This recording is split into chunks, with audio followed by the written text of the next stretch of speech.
എല്ലാവരും കാത്തിരുന്ന ആ ഒരു ദിവസം എത്തിയിരിക്കുകയാണ്. ആറ്റുകാൽ ദേവി ക്ഷേത്രത്തിൽ ഉത്സവം ഇന്ന് ആരംഭിച്ചു. ഒന്നാം ദിവസമായി ഇന്ന് നമുക്കിവിടെ ഒരുപാട് തിരക്ക് കാണാം. ഇന്നത്തെ കലാപരിപാടികൾ ഉദ്ഘാടനം നിർവഹിക്കുന്നത് നമ്മുടെ പ്രിയങ്കരനായിട്ടുള്ള ലാലേട്ടനാണ്. അതുകൂടാതെ തന്നെ 10 മണിക്ക് നന്ദഗോവിന്ദൻ ഭജൻസുമുണ്ട്. ഉത്സവത്തിന്റെ വിശേഷങ്ങളും അതുപോലെ തന്നെ പൊങ്കാലയുടെ വിശേഷങ്ങളും ഒക്കെ നമുക്ക് ഇവിടെ വന്ന ഭക്തരോട് തന്നെ ചോദിച്ചറിയാം.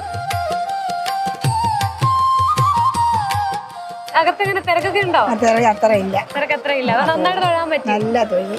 ചേച്ചി അതേ പൊങ്കാല? ഓ, നമ്മളെ മുറ്റത്ത് ഇഷ്ടം പോലെ പൊങ്കാലയുണ്ട്. പുറത്തിരുന്നൊക്കെ ആൾക്കാർ വരും. തലേദിവസമേ വന്ന് വരാന്തയിലൊക്കെ ബാഗൊക്കെ വെച്ചിട്ട് അവർക്ക് വേണ്ടുള്ള സൗകര്യങ്ങളൊക്കെ ഉണ്ടാക്കി കൊടുക്കും. അതിൻ്റെ ഒരു ഇതുണ്ട് അവിടെ. എല്ലാ കാര്യങ്ങളും എൻ്റെ അമ്മ ഞങ്ങൾക്ക് വിജയിപ്പിക്കും. മനസ്സും നൊന്ത് ഞാൻ അമ്മയെ എൻ്റെ സങ്കടം പറഞ്ഞാൽ അമ്മ വിജയിപ്പിച്ച് തരും. 100% എനിക്കറിയാം. ഗിന്നസ് ബുക്കിൽ വരെ നമ്മുടെ ക്ഷേത്രത്തിന്റെ ഉൾപ്പെട്ടിട്ടുണ്ട്. കലാപരിപാടി ഇന്ന് നമ്മുടെ സൂപ്പർ സ്റ്റാർ മോഹൻലാൽ പങ്കെടുക്കുന്നുണ്ട്. അപ്പോ എല്ലാരും വരുമോ? എല്ലാവരും വരും, എല്ലാ കുടുംബസമേതം വരും. ലാലേട്ടനെ കാണാനും പിന്നെ നമ്മളെ ലാലേട്ടല്ലേ. പോലീസുകാരുടെയൊക്കെ ശക്തമായ സപ്പോർട്ടുണ്ട്. അവരും നമ്മളോടൊപ്പം ഉണ്ട്.